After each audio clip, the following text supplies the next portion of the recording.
Major General Iftikhar Hassan Chaudhry, Commandant Pakistan Military Academy, distinguished guests, faculty members, and my dear graduating cadets, Assalamu alaikum wa rahmatullahi wa barakatuh.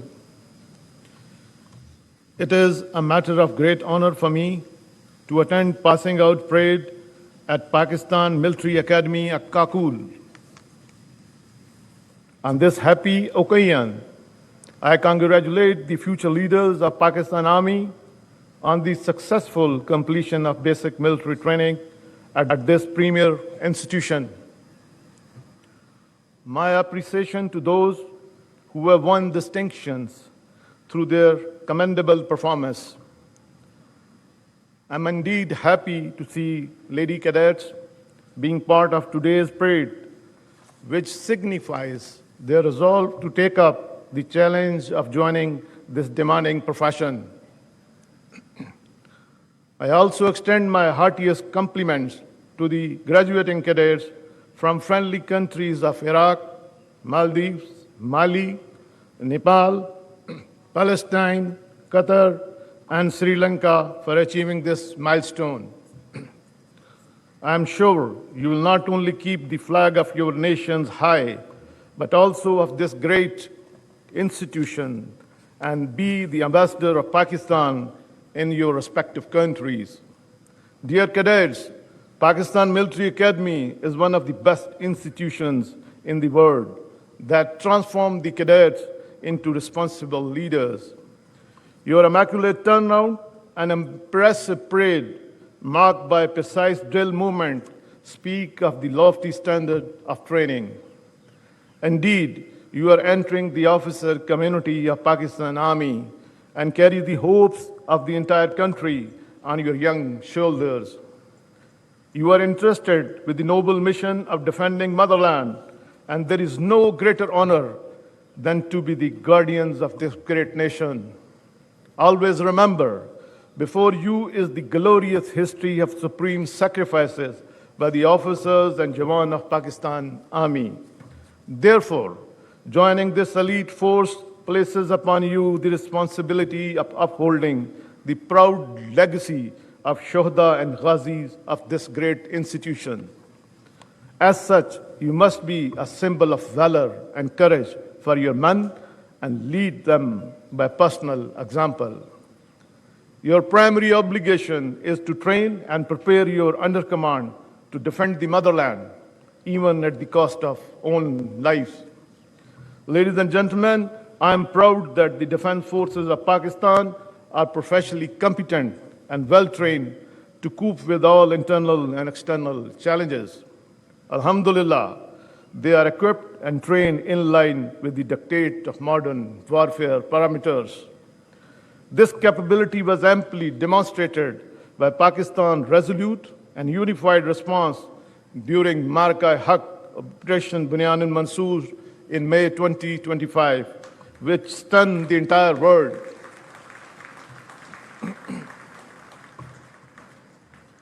No doubt, Pakistan's response was a textbook demonstration of integrated tri-service jointness, enabled by real-time situational awareness and net-centric warfare capabilities.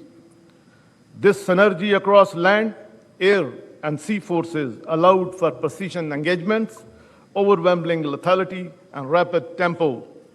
Certainly, this resounding success was the outcome of a unified approach by all the elements of national power and, above all, Allah's special blessing. I would also like to highlight that the Pakistan Air Force, in synergy with sister services, upheld the legacy of fighting the outnumbered. Pakistan Air Force not only shot down the enemy's most modern and capable aircraft during intense and longest BVR battle of aerial history, but also struck bases and ground assets deeply into adversary territory from north to south with precision.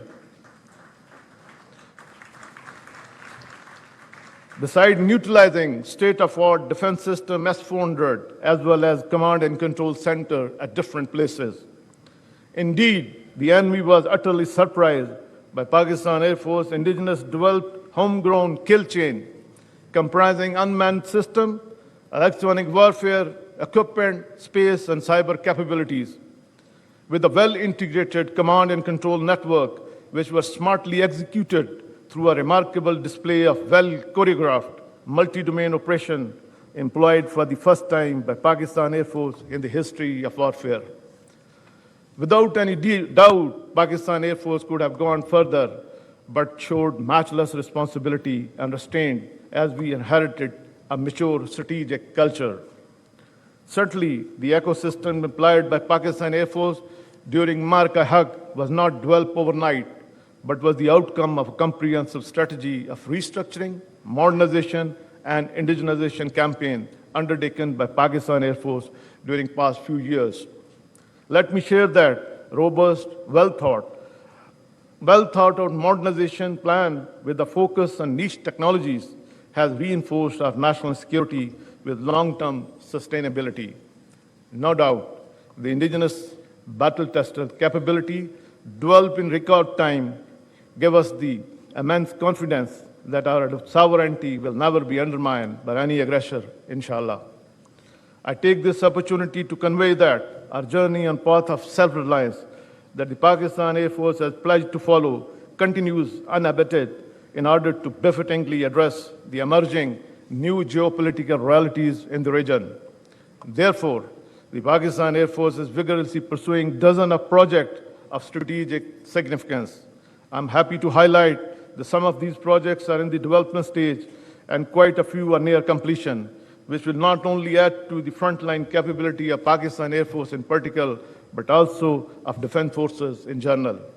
Ladies and gentlemen, the operation conducted by defense forces of Pakistan during Marka were effective, yet calibrated and balanced with a single aim to ensure peace with honor in line with the aspiration of our great nation.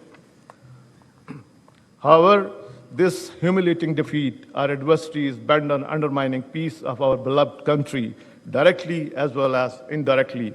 As such, Pakistan is confronted with two-front threats from eastern and western borders, which demand constant vigilance and force readiness.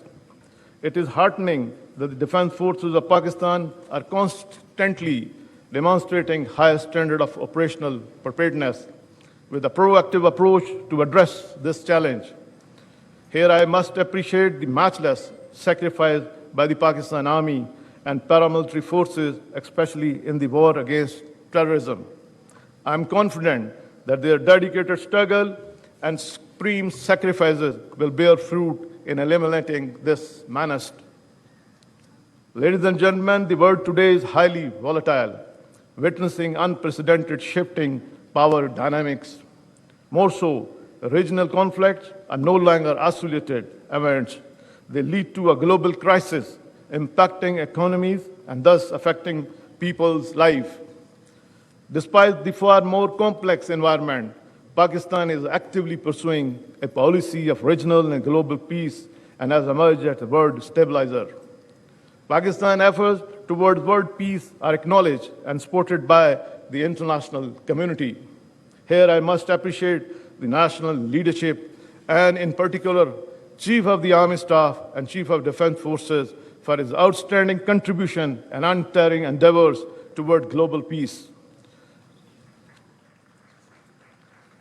I would like to reiterate that Pakistan is a peace-loving country and strongly believe in the settlement of dispute through dialogue and diplomacy instead of force.